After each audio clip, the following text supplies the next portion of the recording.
Hello everyone and welcome to All Things Watched. In this video we are going to be talking about episode 1 of the brand new HBO Max series, which is actually season 4 of True Detective, and this season actually has a subtitle and it's called True Detective Night Country, and episode 1 is simply titled Part 1.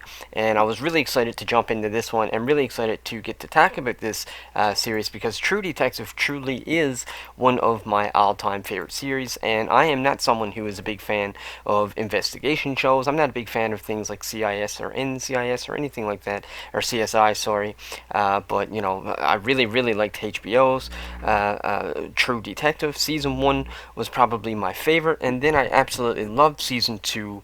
Season 3 didn't hook me quite as much as the first two, but now here we are with season 4, and like I said, this is the first time it has a subtitle, Night Country, and so let's just go right ahead and jump in. I cannot wait to see it. Oh, and also, I think it's worth mentioning as well, we did just start a Patreon page, so we will be watching this series over there. So if you want to watch along with me, you can go over and join Patreon. And it's not very expensive. There's only one tier, and I set it as low as I could, considering that I'm in Canada, and they sort of recommend, not to go lower than a certain amount. So I get it set to the lowest amount, and there's only one tier. So if you just, select that one tier, you'll have full access to all of the reactions. I'm hoping to have all of Echo on there soon, and then plus all of this one as well. And we might do Reacher next and Lost. So if you like Lost, we're probably going to do that next as well. Okay, so with that being said, part 1 of True Detective Night Country opens up with a quote from Hildred Castine, Castine, I believe is how you pronounce that name, and he says, "For we do not know what beasts the night dreams when its hours grow too long for even God to be awake." And so you read this quote in the opening of this of this series, and then we have a really cool transition into what appears to be some form of native or indigenous person who's hunting, and he has this really cool, sniper rifle, as you can tell, or a hunting rifle. Really, it's not a sniper rifle, but a hunting rifle, and he's hunting this pack of, I believe they are a form of elk or caribou, and you can tell when you're watching the episode that this is CGI. You could also tell at times some of the snow, like when it was snowing, it looked a little CGI-ish, but it still looks good all the same. So even though you can tell it's computer generated, it does look really good. And HBO has always done a really good job with their animation. Anyways, you take something like House of Dragons or Game of Thrones, all this stuff looked really good, and that was all done by HBO. And so you have this cool elk, but something really strange happens because the hunter doesn't actually shoot his gun, but then all of a sudden the elks just sort of take off and they run, and then it seems like they ends up jumping off of this cliff. Now, all throughout the episode, you will learn that it seems like there's a little bit of almost a supernatural element to it.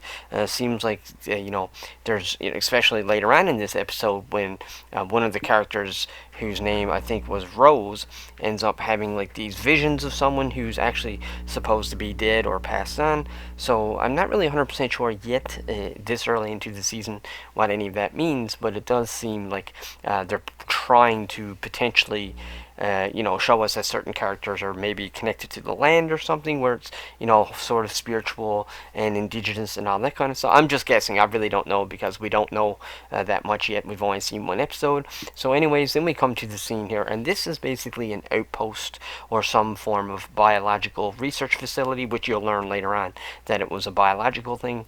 And here you just see, the people living here just sort of, doing their thing, and one guy's eating popcorn and watching a movie while the other guy is just kind of working, and he'll eventually be making a sandwich and whatnot. And you'll also learn that this research facility has all men. There's no women here, it's all men.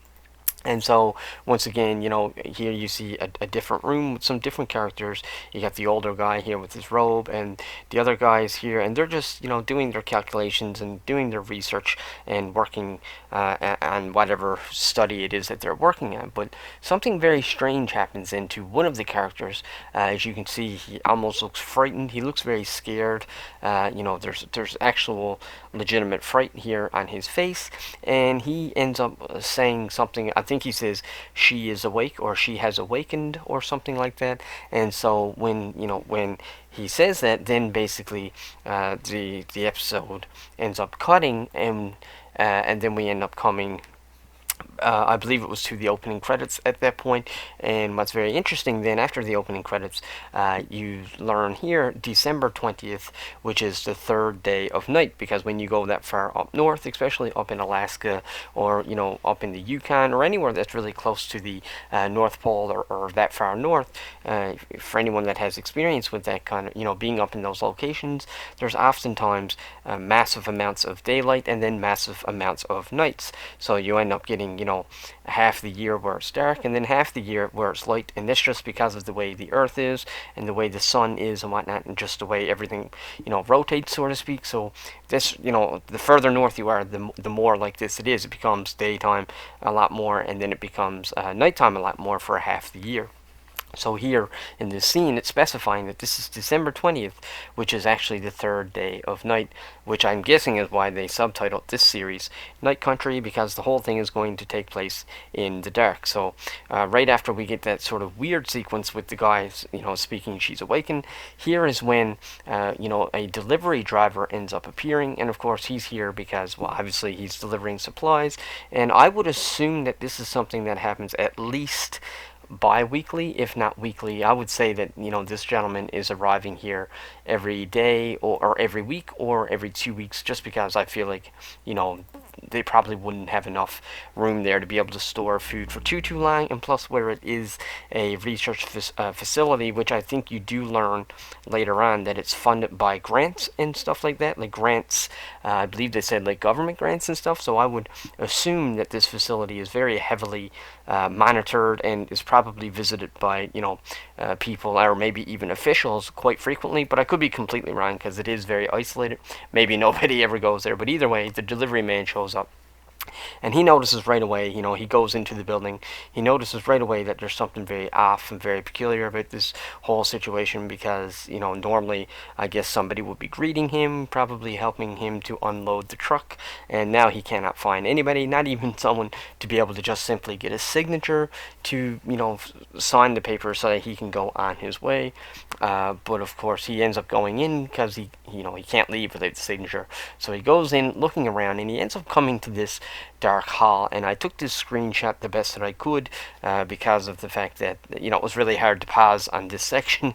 But when he looks down this hall, one of the lights are blinking, and it's almost like this shadowy figure is running by. And once again, like I said, this episode is really playing into almost a supernatural entity type of thing, because like I said, later on in the episode we'll be introduced to another character named Rose, who will end up seeing somebody who is supposedly dead. So I'm not really 100% sure, like I said, how they're going to play that off. But what I will say is that during this opening sequence, one thing that I did notice is that I really felt like this was very reminiscent to I can't quite remember what year it was, but to John Carpenter's The Thing, which took place, it was very similar, in a remote, isolated research facility, where there was this monster, this science fiction type monster, which ends up coming. And now in this case, it's nothing science fiction, but it does sort of have, like I said, those supernatural elements. So I'm very curious to see if True Detective would actually be willing to go there. I kind of hope they don't, because one thing I always liked about True Detective was how grounded it was. So I don't know that they'll do that. But anyways, he ends up looking around. The delivery man, we get that weird shadowy figure, and of course he ends up finding a tongue, which we'll learn later on ends up sort of being related to a previous case from years ago. But then once we get to that part, then we are introduced to some of the main characters, and from what I can tell so far after the first episode, the story will be told from two of these perspectives. As you know, if you're familiar with the previous episodes and previous seasons of True Detective, there's usually always at least two. Season 1 had 2 partners, Season 2 had 3 partners, 4 really, and then Season 4, I believe, had 2, or season 3 had 2 partners. So here, the officer on the left, her name is Officer Evangeline Navarro, or Officer Navarro, and you'll learn as this episode continues that she used to be some form of investigator or something like that, but she ends up getting demoted to trooper, which you learn just in conversation that she has with Jodie Foster's character. But so we'll get to that later on. So she's here investigating something, some form of disturbance or something happening here at this, what seems to be a plant. They're working at some form of plant. So she goes there and she ends up, finding the person that caused the disturbance and whatnot. It seems like maybe he attacked the woman here on the left, and so Officer Navarro ends up making an arrest, and while she's in the process of arresting him, she ends up getting a phone call, which of course is the phone call all about the facility in which everybody has gone missing. And so that leads us then, of course, to our next main character, who I think is probably going to be even more so the main character, probably even more so than Callie Reyes, who portrays Evangeline Navarro. And this, of course, is Jodie Foster. And it was really cool to see her. It's really nice to see her, especially in this type of show. I think she's going to do a great job throughout the whole series. I really loved her in this episode. And she portrays a character who is an investigator, so maybe a little bit of a higher authority, just a little bit of a higher ranking than Navarro. And her name is Liz Danvers, or Officer Danvers. And so she's with, this other officer here as well. And he seems to me like he could end up potentially being like a crooked cop, or a cop that's easily bribed or paid off or something like that. I'm not really 100% sure, but I get a bad feeling from him. I don't necessarily think that he's involved with the murders itself, but I do think he's given off a really weird vibe. So anyways, they continue on, and they go in, and she ends up meeting Peter, who was actually the son of the officer that we were just talking about. And so he's like looking at computers and, using his talents and his skills and, working around the network trying to figure out some information on the victims. And he does. And as you can see, some of these people, as you can see, they're biochemists. So that's, I guess, the type of research facility that we're looking at is they're like biological chemists, I guess. So a combination of the both. Probably testing, life forms and stuff like that. But either way, he's using his skills here to look through the bio of each of the employees. And so eventually they end up coming to the room that we've seen in the beginning, in the opening of the episode, before they all went missing. And she finds something here which is very strange, which says, "We are all dead." Now, once again, I'm sure that will play a very significant role later on, but at this point, we're not really sure what that means, and we don't really know why that would be written there. And this could have been written there by that weird shadowy figure that we seen earlier when the delivery driver was going through the building. I have no doubts in my mind that that's probably, if not the killer, definitely a witness to the person that killed them all. And I would say, but I do think 100% sure that that shadowy figure, which I don't think is going to be a ghost, I do think it'll be an actual person, but I think that that shadowy figure is the one who marked this on the whiteboard. "We are all dead." I do not think that was the killer. I think it was her, and I just think that she probably witnessed something or just happened to be at the wrong place at the wrong time. But either way, it's a pretty cool scene. So then Foster's character, or Officer Danvers, ends up coming over then finally and picking up the tongue. And this is when we sort of learn about or at least learn the idea, or have an idea that this is something similar to a case that happened in the past. Because she explains to Peter that this is the tongue of a native woman, and she knows this because of the lacerations on the tongue. She knows that it's something that the indigenous women did in this certain tribe. Like they would use their tongue to, that's actually to do something with the fishing line or something like that. And so that's essentially what would cause lacerations and almost permanent scars on the tongue. And so you can tell she's very intelligent and she knows a lot about this area. And so she's sort of, training Peter. It's almost like she's training him, but at the same time, he's really good as well. He's really good with the technical side, as we've seen him working on the computers. He also trusts her quite a bit as well, which we'll learn later on in the episode when he actually decides to help her over his own father. And so this is the first time now when we actually meet Rose, and Rose is here and she is gutting this, I guess, a wolf. Seems too big to be a coyote, so she's here gutting this really big wolf. And this is the first time we really see something that actually is supernatural, and she ends up seeing this character, who I think they said his name was Travis. And you learn at the end of the episode that this character is actually already dead. So it's not Rose that's dead, but Travis is dead.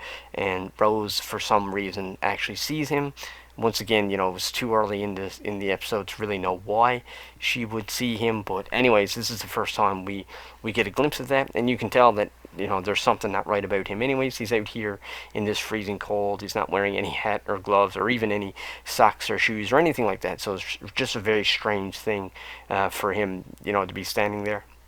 And so then finally we come back to Navarro and Danvers, and this is the first time that, at least from our perspective, the audience, this is the first time we see them actually meet. And this is when we really dive into information about an old case, which was about a character who I think they were calling Annie K, or at least that's a nickname for her, who also had a bunch of stuff, which was actually a very brutal murder. She was stabbed 13 times, I think they said. She was beaten and battered even after she was already dead, and her tongue was cut out, which is sort of the link to this modern case and whatnot. And so we actually see flashbacks in this episode from both of their stories as well. And so you can tell that there's a lot of tension between them two. Liz, or Danvers, seems a little bit aggressive towards Navarro, but at the same time, I think she does respect her, but she just always sort of has that, tough look.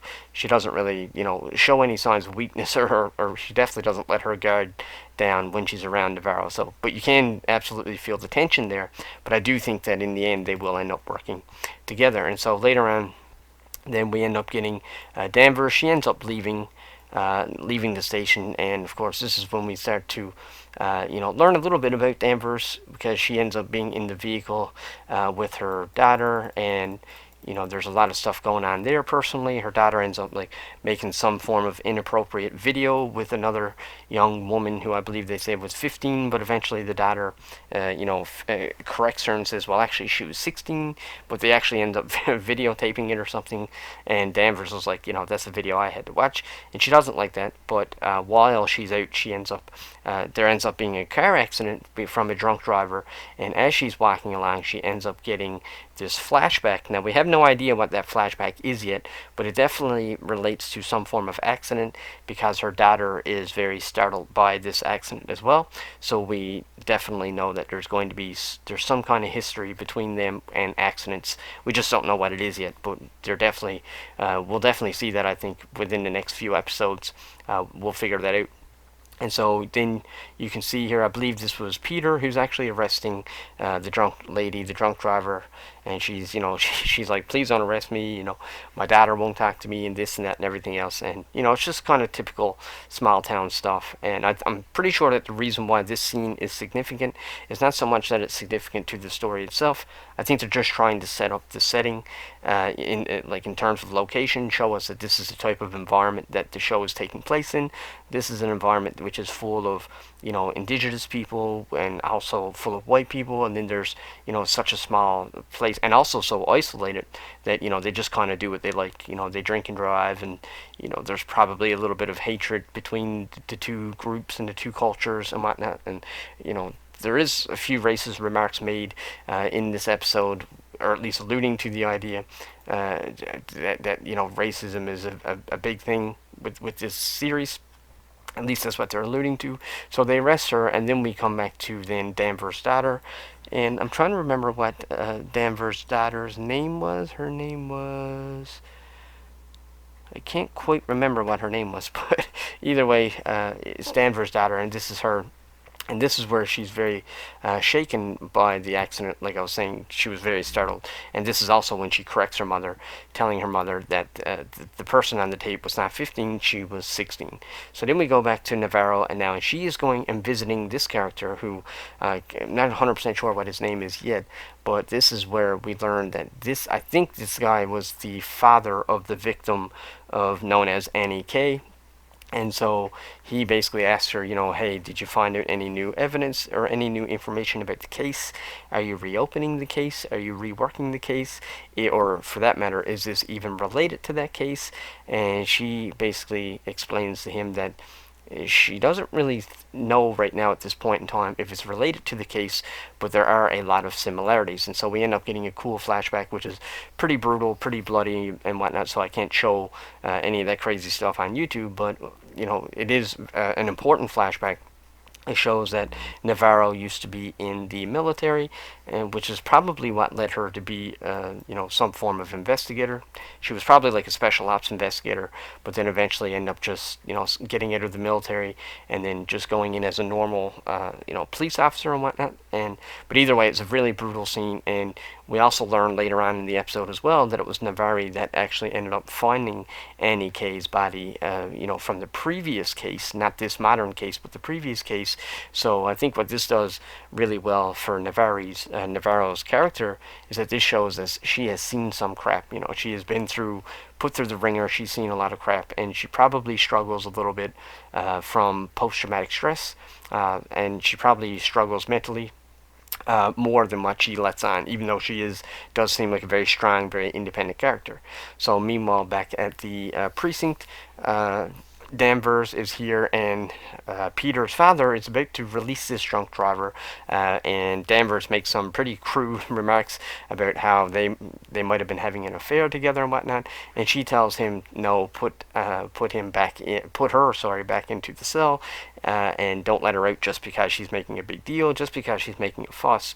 We also learn in this scene as well that Peter's father, or the older officer here, he actually has all of the investigation files from Annie K, and he sort of plays dumb by saying that he doesn't have them or that he doesn't remember if he has them and whatnot. But once again, like I said, he's being very suspicious, but because they're focusing on him so much, it makes me wonder if they're just doing that to sort of make you think it's one thing, but then eventually they'll sort of pull the rug out from under you, and it'll turn out that he actually has nothing to do with it, or maybe he helped cover it up. But I still don't think he's the actual reason why these people went missing, but he is acting a little strange. I do think that he might know something, or maybe have some information that could help the investigation, but he's just sort of holding it back. And so eventually, as the night goes on, Peter, which is his son, Peter ends up coming over with Liz Danvers because she convinces him to steal this box of evidence and bring it over so that they can, look at it and go through the evidence, and she can sort of, not necessarily reopen the case, but sort of, quietly reinvestigate, sort of do her own investigation of the old Annie K case because of the amount of similarities that this new one has, like the cutout tongue, likely indigenous woman. So she's just sort of doing her own thing here, and he agrees to help her, which is what I was saying earlier, how he kind of trusts her and respects her even more so than his own father. And so you can really tell that he's going to play an important role. I would not be surprised if he might even be involved, because he seems so innocent and he seems to trust her so much that I think if the series wanted to pull the rug out from under you, it would be a good idea to maybe have it so that he's involved, or maybe he did something somehow, especially considering that he's young. He probably will be young and strong enough to be able to do something. But like I said, it's too early to know yet, and I could be completely wrong. Maybe he's completely innocent, but I don't know. Just the way that he acts and the way that he is, he seems almost a little too innocent.